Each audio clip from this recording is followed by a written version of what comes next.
Have with us Albert Hall, a candidate for sheriff of Bibb County. Welcome. Thank you. Thank you for being here, for having me here. Tell me, why you running for sheriff?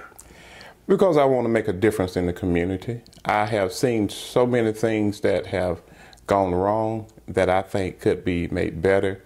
And to increase the income tax base of this community, that can be done if we can just get crime down. And that's the key thing with law enforcement, is to handle the crime. How do you handle the crime? By reducing it. We, as a sheriff, you have to be aggressive on the criminals. Our criminals this day and time, they don't fear law enforcement anymore.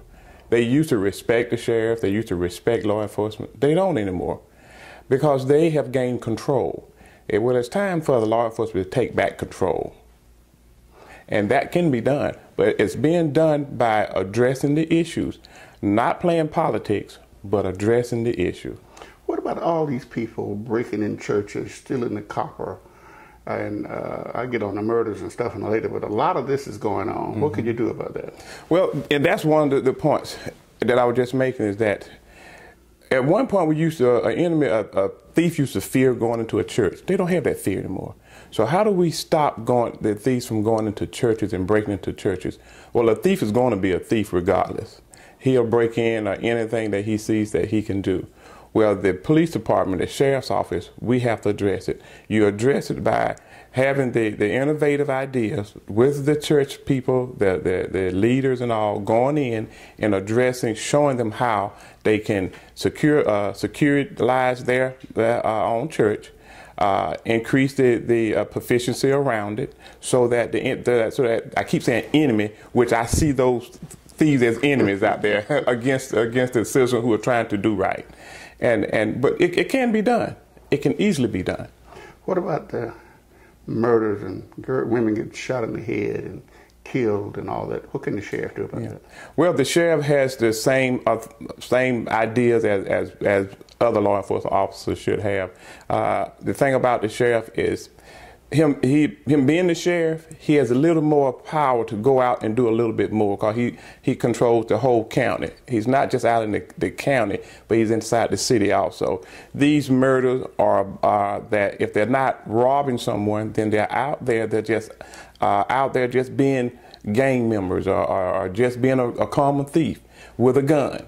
We have to come up with innovative ways of controlling these guns. Most of the weapons that these criminals are getting, they're being stolen out of people's homes when they burglarize them. They've been stolen out of vehicles and cars. They've been stolen out of businesses. They're not going buying guns, so where are they getting them from? They're getting them from your home, my home, people's homes that they break into, or your car they break into. We will have to educate the people much better than what we've done. We will have to, the officers are going to have to be on the scene. They're going to have to be out there to these people, community, in there, talking with them, showing them what to do and how to do it. We can no longer just ride up and down the street and ride by criminals standing on the corner plotting what they're going to do, and officers just riding down the street. They're not stopping. They're not questioning anyone. They're just riding. Question, no knock warrants, when they just break it, police just break in, and when they know something is going on or have strong suspicions, they don't have to have they just break in. I mean, the police officers, I don't mean like what happened with Whitehead. Yeah. What do you think of that? Well, the no-knock warrants, yeah. Well, it is a good thing to have. When I teach my students about the no-knock warrant and why the Constitution, how that's set up, the no-knock warrants are good to have. However, the officers must know when they should utilize that. With their extra training that they should be having. I was on the SWAT team. And I remember whenever we had to go in some place, we had to be trained and know exactly how we were going to do it. I don't know how the SWAT teams are being trained now. As a sheriff, I will investigate that to make sure as to what's going on. But the no-knock warrants are good. You can catch the criminals with a no-knock warrant, but we must protect the citizens' right when we're using a no-knock warrant, as well as protect that officer that goes in that home. Okay.